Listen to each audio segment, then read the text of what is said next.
저번에 제가 금주에 읽었던 진하영이라는 심리학 의사가 쓴 코어 마인드라는 글을 실어놨습니다. 그 내용을 보면 우리 감정은 스스로 조절이 가능하다, 그렇게 얘기합니다. 우리가 어떤 감정을 이렇게 들 때 그게 그냥 드는 것이 아니라 순간적으로 어떤 생각을 하는 것이죠. 그래서 그 생각을 하고 난 다음에 그 생각이 우리의 감정을 결정한다. 예를 들자면 사랑하는 사람을 잃으면 우리가 슬픔이 오는 것이죠. 근데 이제 그 슬픔이 그냥 오는 것이 아니라 순간적으로 헤어짐, 이런 여러 가지 생각이 들면서 이제 슬픔이 오는 겁니다. 근데 그런 슬픔을 우리가 좀 감하기 위해서는 어떻게 하면 되느냐? 이 사랑하는 사람과 함께했던, 또 좋았던, 행복했던 그런 시간들을 생각을 하는 겁니다. 그러면 이제 슬픔의 색깔이 변하기 시작하고 이제 슬픔에 내가 이제 완전히 빠지지 않는다 하는 것이지요. 다른 감정들도 마찬가지입니다.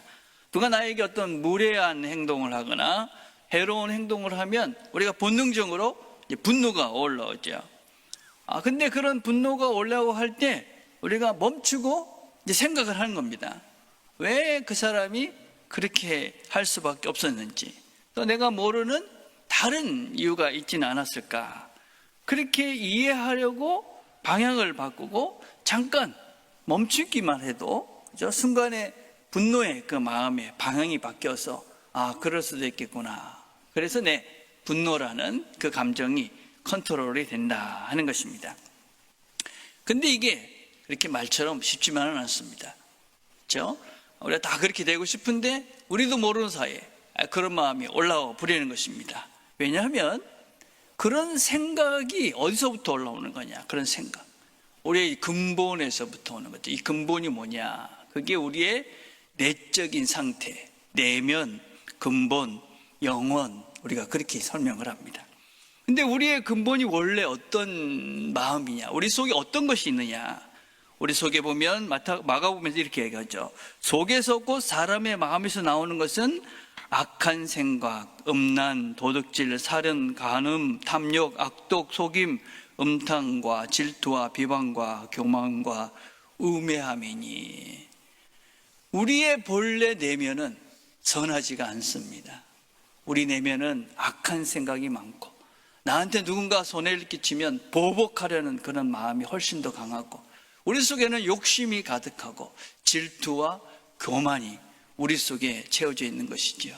그러니까 누군가 나에게 해로운 것이나 내가 뭔가 조금 손해를 보는 것 같은 마음이 들면 이미 만들어진 우리의 생각의 습관들이 그냥 순간적으로 분노를 오르게 하고 보복하고자 하는 그런 생각이 먼저 드는 것이죠.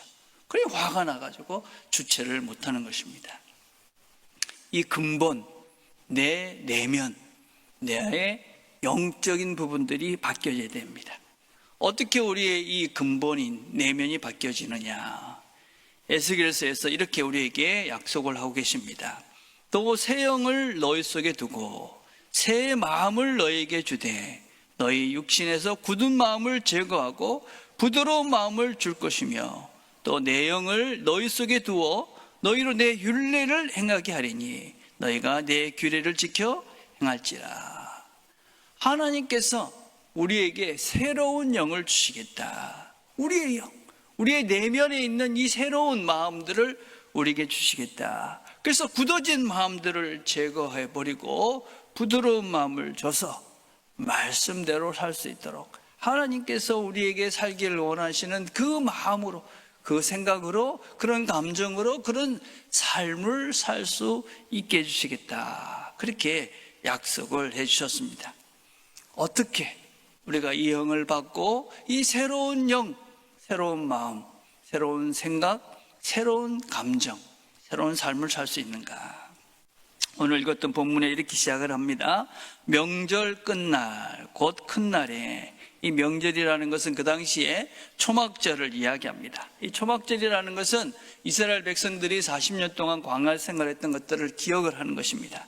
그래서 이제 광야에 있던 것처럼 초막을 짓고 거기서 살면서 이제 하나님께서 이런 생활 속에서 우리를 지켜주셨다 하는 것을 기억하는 그런 명절이 유대인들에게 이 초막절입니다. 근데 그 마지막 날에 무엇을 하느냐?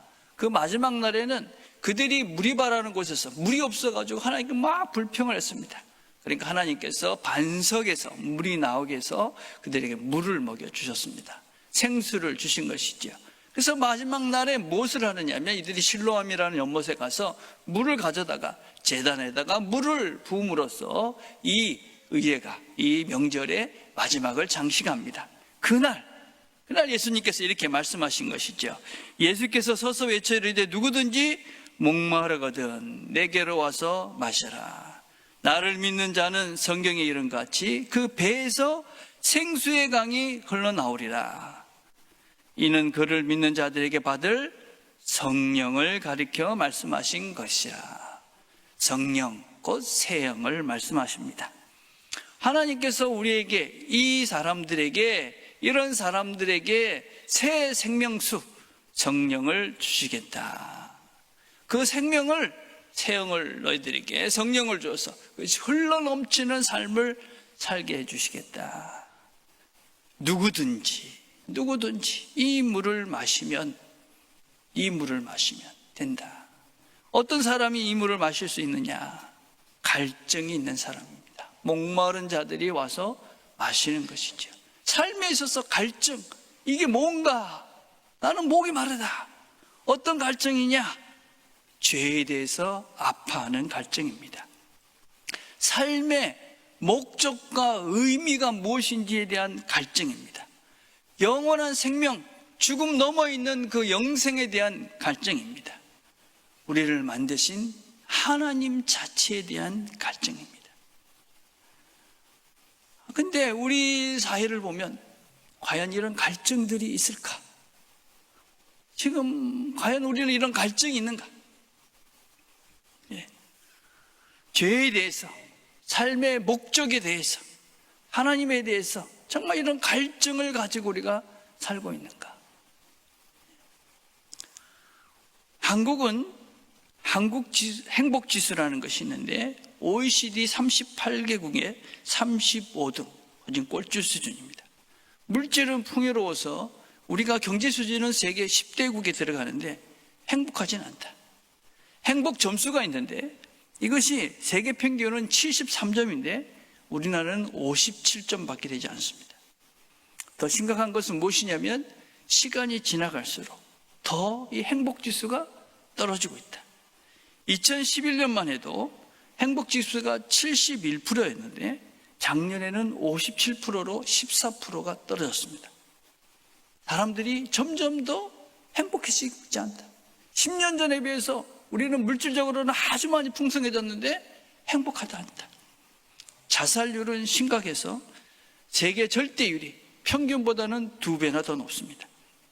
이것도 역시 점점점 더 올라가고 있습니다. 이혼율도 세계 1위입니다. 교통사고율도 세계 1위입니다. 사교육비도 세계 1위입니다. 출생률은 세계 꼴찌입니다. 우리가 지금 이 사회를 보면서 정말 심각하게 무엇이 삶의 목적이 되어야 되는지, 의미가 있는지 우리가 지금 심각하게 고민을 하고 갈증을 느껴야 되는데 과연 우리 사회는 이런 고민과 삶의 의미와 목적에 대해서 얼마나 갈증을 느끼고 갈망하고 있는가? 무엇이 바른 삶, 무엇이 목적이 되어야 되는가? 이런 것에 대한 우리의 갈증들이 있는가? 어떤 사람들은 그냥 사는 거지 뭐 삶의 의미가 뭐가 필요 있어? 그렇지 않습니다, 여러분. 사람이 하나님께서 만드신 이 사람은 존귀하고 다 이유가 있어서 하나님 목적이 있으셔서 이 땅에 보내셨습니다. 그런데 우리가 그냥 인생을 이 존귀한 이 생명을 이 시간들을 아무 의미 없이 가치 없이 그냥 흘러가는 시간들 속에서 살아버리면 죽은 것입니다. 죽은 물고기는 흐르는 물결 따라 살아간다. 죽은 물고기는 흐르는 물처럼 그냥 흘러가는 대로 산다고 얘기합니다.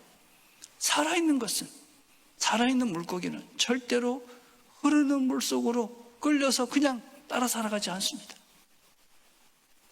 우리 삶의 이유가 우리 삶의 의미가, 우리 삶의 목적이 무엇인가?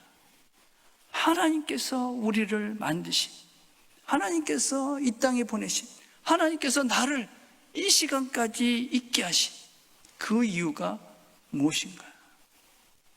그 이유들을 찾으며 의미를 부여하지 않는 인생은 허무해집니다. 불행해집니다. 삶의 의미와 목적을 잃어버리니 우리 삶은, 이 사회는 점점 더 불행해집니다. 본질에 대한 간절함이 필요한 시대입니다. 그 본질이 무엇이냐? 내게로 와서 마시라고 말씀하십니다. 나를 믿는 자는 성경의 이름과 같이 그 배에서 생수의 강이 흘러나오리라. 이는 그를 믿는 자들이 받을 성령을 가리켜 말씀하신 것이라. 마셔라, 믿어라 하는 것입니다. 마셔라. 예수를 믿는다 하는 것이 무엇이냐? 우리가 20세기 이전까지만 해도 세상에는 이 물질, 보이는 것이 다가 아니다 하는 것이 일반적인 생각이었습니다. 그런데 이 20세기를 지나면서 과학이라는 것이 발달하면서 편협한 합리주의, 이런 것들이 일반화되면서 과학적으로 증명되지 않는 것은 사실 아니다 라는 물질주의, 유물론이 대세를 이루고 있습니다. 과연 그런가? 우리는 지금 그것이 다가 아니다 하는 것을 점점 깨달아가고 있습니다. 과학이 발달하면 발달할수록 우리의 인간의 한계, 그리고 보이지 않는 세계는 분명히 존재한다. 우리는 하나님을 믿습니다. 근데 우리가 하나님의 존재, 신이 존재한다라는 그런 추상적인 그런 개념으로 하나님을 믿는 것과 예수를 믿는 것은 다른 것입니다. 여러분. 예수를 믿는다는 것은 단순히 추상적으로 그래 신은 존재해 라는 것을 믿는 것이 아니라 구체적으로 신뢰하고 따른다는 것입니다.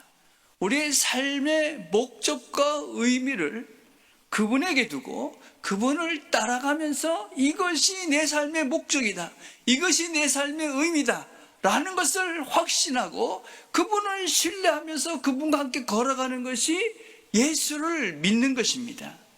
그래서 우리는 그분을 신뢰하고 내 삶을 맡기고 그분과 함께 살아가는 것이 예수를 믿는다 하는 것입니다. 여러분, 우리가 500년쯤에 이순신 장군이 있었다 하는 것을 다 믿지요. 역사적 사실이니까 믿습니다. 그러나 그분이 지금 나와는 별 상관이 없습니다. 그분은 그냥 훌륭한 장군이셨어.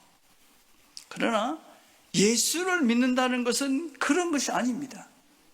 그분을 믿는다는 것은 그분이 하나님이심을 믿는 것이고, 그분이 지금 여기서 나와 함께하며 나는 그분이 우리의 삶의 목적이고 의미이기에 그분을 따라서 그분의 말씀대로 살아가려 한다.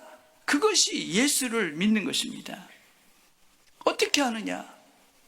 그 예수를 믿을 때 우리 안에 성령님이 계시는 겁니다. 그렇게 예수를 신뢰하고 믿고 그분이 삶의 목적이 된 그 사람 안에 성령님이 계시는 것입니다. 그것이 예수를 믿는 것입니다. 그래서 그 예수를 믿기에 우리 안에 계시는 그 성령님께서 말씀하시고 이끌어 가시는 대로 나의 삶을 걸어가는 것이 바로 예수를 믿는 것이고, 예수를 믿는다는 것은 그분을 내 삶의 목적지요 의미요 그리고 신뢰하기에 따라가는 것을 말합니다. 더 이상 이전에 내가 습관적으로 해왔던 그 내 속에 있는 더러운 것들을 버리고 이제는 예수의 영, 성령께서 주시는 그분의 생각과 행동으로 나를 새롭게 하겠다는 결단이고 결심입니다. 그래서 육신의 생각은 사망이요 영의 생각은 생명과 평안이다. 내 안에 계신 그분이 내가 육신을 따라 살면 죽을 것이지만 그분을 따라 살아가면 평안과 생명을 얻는다는 것을 믿고 그분을 따라 살아가는 것이 예수를 믿는 것이고, 그런 결정을 하고 그분을 따라 살아가는 자들에게 성령이 주어지고 우리는 그 성령의 이끄심을 따라 살아갑니다. 우리 안에는 참으로 많은 나라는 여러 종류의 내가 존재하죠. 성경도 이런 얘기를 합니다. 내 지체 속에 한 다른 법이 내 마음의 법과 싸워 내 지체 속에 있는 죄의 법 아래로 나를 사로잡아 오는 것을 본다. 우리 안에는 여러 나가 있습니다. 여러 나. 그렇죠? 나를 지지해주는 나도 있고, 나를 비난하는 나도 있고, 욕심스러운 나도 있고, 죄악스러운 나도 있고, 여러 종류의 자아가 있죠. 근데 성령이 내 안에 있는 사람들은 그 모든 자아가 죽어갑니다. 그리고 예수의 영이신 성령으로 내 안을 채워갑니다. 그래서 우리의 마음이 새로워지는 것이고, 새로운 생각을 하게 되는 것이고, 새로운 감정이 드는 것이고, 새로운 행동을 하게 되어집니다. 이것이 우리가 예수를 믿고 살아가는 진리와 생명과 복된 삶입니다. 배에서 생수가 나오게 할 것이다. 배에서. 여러분, 배라는 것은 원래 성경에서 배라는 것은 욕망과 욕심과 더러운 생각의 근원을 이야기합니다. 우리의 배, 이 욕심이 가득한 이 배, 이제는 그 배에서 욕심과 욕망과 더러운 생각이 아닌 성령의 생각, 생수의 강이 흘러나오게 할 것이다. 성령이 우리 안에 들어오시면 우리가, 이 성령은 예수를 믿으면 우리가 누구인지를 알게 해주십니다. 여러분 누굽니까? 나는 누군가? 성령이 우리 안에 계시는 자들은 이렇게 고백합니다. 성령이 친히 우리의 영과 더불어 우리가 하나님의 자녀인 것을 증언하시나니. 더 이상 나는 이 세상에 속한 육신으로 살다 죽을 그런 육신의 사람, 이 땅의 누구의 삶이 아닌 하나님의 자녀다. 존귀한 하나님의 존재다. 내가 입고 있는 어떤 옷이나 내가 가지고 있는 어떤 명예나 직분이나 지위나 이런 것이 나의 존재가 아니라, 그것이 내가 아니라 나는 하나님의 자녀다. 그의 성령이 우리에게 주심으로 우리가 그 안에 거하고 그가 우리 안에 거하시는 줄을 아느니라. 내가 어디에 거하느냐? 내가 이 환경, 내가 거하는 어떤 힘든 상황, 내가 거하는 어떤 힘든 문제, 그 속에 거하는 존재가 아니라 하나님 안에 내가 있다. 하나님 안에 내가 있다. 안심이 되는 것이죠. 그러하다 진리의 영이 오시면 그가 너희를 모든 진리 가운데로 인도하시리라. 진리의 영이신 성령은 우리를 진리로 인도하기에 복된 삶, 진정한 복된 삶을 삽니다. 소망이 우리를 부끄럽게 하지 아니하면 우리에게 주신 성령으로 말미암아 하나님의 사랑이 우리 안에 부은 바 됨이니. 성령이 우리 안에 사랑이 충만해지는 것이죠. 여러분, 사랑이 충만해진다. 내가 그전에 사랑할 수 없던 사람들이, 관심이 없던 사람들이, 무관심했던 그런 사람들이 사랑하고 싶어진다니까. 그 사람들을 위해서 뭔가를 하고 싶고 기도하고 싶고. 이는 그리스도 예수 안에 있는 생명의 성령의 법이 죄와 사망의 법에서 너를 해방하였습니다. 자유로워지는 것입니다. 더 이상 어떤 것에 얽매이는 인생이 아니라 하나님 법이 주시는 자유를 누리는 것이죠. 그래서 결국 육신의 생각은 사망이요 영의 생각은 생명과 평안이다. 순간순간 어떤 불안한 마음도 들지만 내가 누군가 하는 것을 확인하고 우리 안에 계시는 성령님께서 주시는 그 마음, 성령님께서 주시는 그 본질로 돌아가면 생명과 평안을 얻는다. 그래서 우리 안에 이 성령을 채워가는 것이 우리의 삶을 진짜 복되게 하고 행복하게 하고 자유를 누리게 하고 평안을 누리게 하는 것이죠. 새로운 삶을 살게 합니다. 예수께서 우리를 이 자리로 초대합니다. 와서 그분의 생수를 마셔라. 예수님을 마음에 모시고 그분을 마음에 모시고 그분을 신뢰하십시오. 그분을 모시고 그분이 삶의 목적이 되십시오.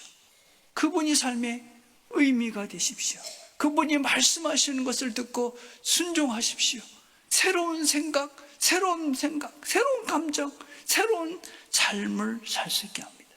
새로운 삶을 살 수 있는 본질이 바뀌는 우리의 삶을 새롭게 하는 시작입니다.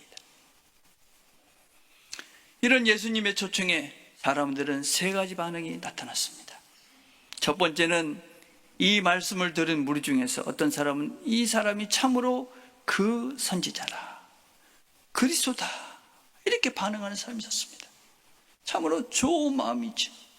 사실을 잘 볼 수 있는 순수한 분들입니다.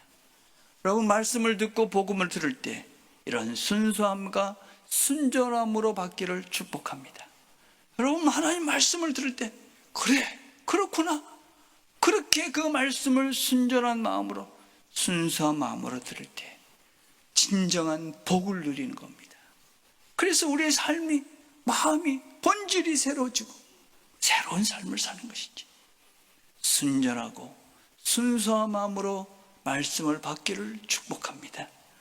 이런 사람도 있습니다. 어떤 사람은 그리스도를 하며 어떤 이들은 그리스도가 어찌 갈릴리에서 나오겠느냐, 성경이 이르기를 그리스도는 다윗의 씨로 그 다윗이 살던 마을 베들레헴에서 나오리라 하지 아니했느냐. 아니다, 이 사람은 갈릴리 사람인데 그리스도는 베들레헴에서 나온다고 그랬는데 부정부터 하는 사람입니다. 안타까운 사람이죠. 예수님은 우리가 다 알 때 베들레헴에서 태어났습니다. 근데 지금 갈릴리에서 왔다고, 갈릴리에 살던 분이었기 때문에 그 사람은 갈릴리 사람이다, 이렇게 생각하고 자기의 생각대로, 잘못된 지식으로, 잘못된 선인감으로 복음과 그리스도를 부인하는 자입니다. 내가 알고 있는 것이 전부다, 내가 알고 있는 것이 진실이다, 내가 알고 있는 것이 전부 다라고 착각하고 살고 있는 편협된 생각을 하는 폐쇄적인 인생입니다. 불쌍한 사람입니다. 여러분, 세상은 너무너무 크고 하나님은 무한하신 분입니다. 감히 우리가 알고 있는 그 작은 지식으로 하나님을 안다 감히 얘기하지 마십시오. 무한하신 그분이 무한한 생각과 무한한 마음과 무한한 삶을 우리에게 허락하십니다. 그걸 기대하고 사는 것이 바로 우리가 영생을 꿈꾸며 사는 자들입니다. 하나님이 함께하며 무한한 꿈들과 목적과 의미를 발견합니다. 잘 받으시길 바랍니다. 잘 믿기를 바랍니다. 바르게 믿기 시작할 때, 순전한 마음으로 믿기 시작할 때, 그때부터 우리는 새로운 지식이, 새로운 생각들이, 새로운 삶이, 진리가 뚜렷하게 보입니다. 세 번째 부류의 사람들이 있었습니다.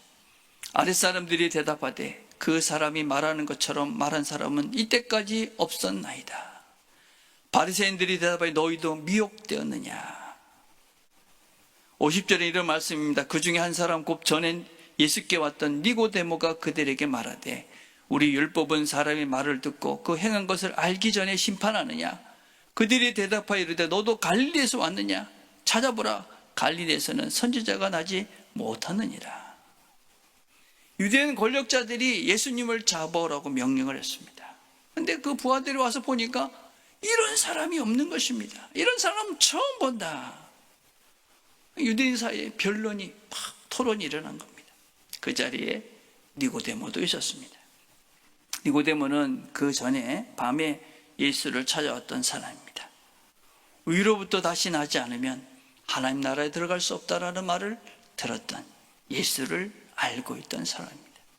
근데 니고데모는 당시에 최고 권력기관인 최고 위치인 사내들인의 멤버였습니다. 최고의 권력을 누리고 최고의 지위를 누리고 최고의 부유한 삶을 살던 사람입니다. 예수를 변증하지만 그를 그리스도라고 하지는 못합니다. 갈등 중입니다. 혼란스럽습니다. 유대인들은 지금 예수를 죽이려고 합니다.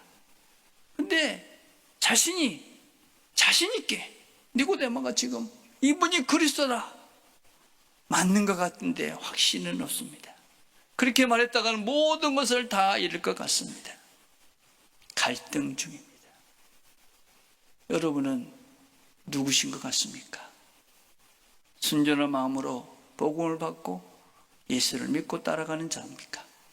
아니면 거부한 자입니까? 아니면 갈등하고 있습니까? 요한복음의 주제는 서로 사랑하라는 것입니다. 박해를 많이 받고 있던 초대교회에는 여러 종류의 그리스도인들이 있었습니다. 담대하게 나는 예수가 그리스도야 그렇게 믿고 모든 박해를 받고 공동체부터 쫓겨나서 참으로 어려움을 겪던 순전한 믿음의 사람들이 있었습니다. 근데 어떤 사람들은 아닌 척하고 예수를 믿기는 하지만 두려워서 어떻게 하지 못했던 사람들도 있었습니다. 어떤 사람은 공동체에 그런 모임에는 오지만 여전히 유대인들 속에 숨어서 그 문화에 그 습관대로 살아오면서 일종의 박쥐같이 살던 사람도 있었습니다. 여러분 교회 공동체 안에 그런 사람들이 함께 있다면 얼마나 많은 갈등이 있었겠습니까? 저건 왜 저렇게 예수를 믿나? 저거는 낮에는 그리스도인이고 밤에는 유대인이고 저건 뭔가? 서로 많은 갈등이 있었던 것이 초대교회였습니다. 그래서 요한은 강하게 공고하죠. 그 갈등 속에 있었던 대표적인 인물이 니고데모입니다. 요한은 강하게 이렇게 얘기합니다. 서로 사랑하라. 너희가 서로 사랑하면 그것이 바로 내 제자의 증거다. 비록 부족해도 숨어서 믿어도 박쥐 같은 그런 사람을 그런 믿음을 가지고 있어도 그 사람도 사랑해라. 서로 기다려주고 서로 사랑하면서 지금 그대로 사랑하며 살아라. 우리에게 주어진 숙제입니다. 예수를 믿는다는 것은 한순간에 변화되지 않기에 실망스럽기도 하고 좌절하기도 하고 숨기도 하고 왔다 갔다 하는 게 우리의 모습이지. 그런 우리들을 어떻게 하라느냐? 서로 사랑해라. 니고데모가 어떻게 변합니까? 예수님께서 십자가에 돌아가십니다. 그런데 일찍이 예수께 밤에 찾아왔던 니고데모도 몰약과 침량 섞은 것을 100리터쯤 가지고 온지라. 예수의 시체를 가져다가 유대인의 장례법대로 그 향품과 함께 세마포로 쌌더라. 예수님이 죽으셨을 때 그는 용기 있게 몰약과 침량을 들고 와서 예수님의 장례를 함께 치르는 사람이 되어집니다. 전생에 의하면 이후에 니고데모는 예수의 제자로 살면서 많은 박해를 받았지만 정말 훌륭한 그리스도인의 삶을 살았다고 전해지고 있습니다. 예수를 믿는다는 것은 어느 한순간 완성되는 것이 아닙니다. 예수를 믿는다는 것은 하나님의 변함없는 현존, 하나님의 변함없는 현존, 우리와 함께 하시는 그 하나님, 믿을 수 있는 관계로 천천히 성장해 가는 것입니다. 그 하나님이 함께 하시는 그분을 따라서 천천히 조금씩 우리가 성장해 가는 것입니다. 그들 스스로가 세상의 다른 사람들에게 믿음직한 사람으로 변해가는 과정이다. 우리 안에 계시는 성령님께서 우리와 함께 하시면서 우리를 믿을 수 있는 그분과 그렇구나, 이분을 신뢰할 만한 분이구나 라는 것을 우리가 깨닫게 해주시고, 그래서 세상이 이 사람은 정말 믿을 만한 사람이야, 그렇게 변해져가는 과정을 예수를 믿는다. 우리는 이 과정 중에 있습니다. 예수님 때문에 갈등합니다. 의심하기도 하죠. 그 때문에 부끄럽기도 합니다. 그러나 여러분, 하나님은 우리와 함께 하시며 우리의 손을 붙잡고 가십니다. 우리의 손을 붙잡고 가신 그분께서 우리를 기꺼이 니고데모처럼 훌륭한 신앙인으로 만들어 가신 것입니다. 그래서 우리도 부족해 보이는 그 사람들의 손을 함께 잡고 나아가는 것입니다. 그래서 우리 주변에 약하고 부족한 사람도 함께 잡고 이 걸음을 걸어갈 때 우리 속에 하나님이 계시구나 하는 것을 내가 확인하고 너가 확인하고 우리가 함께 이 복을 누리는 그런 공동체가 될 것입니다. 서로 사랑하며 하나님이 우리 가운데 함께 계심을 경험하며 하나님의 복을, 하늘의 복을 누리시는 우리 모두가 되기를 축복합니다. 기도하겠습니다.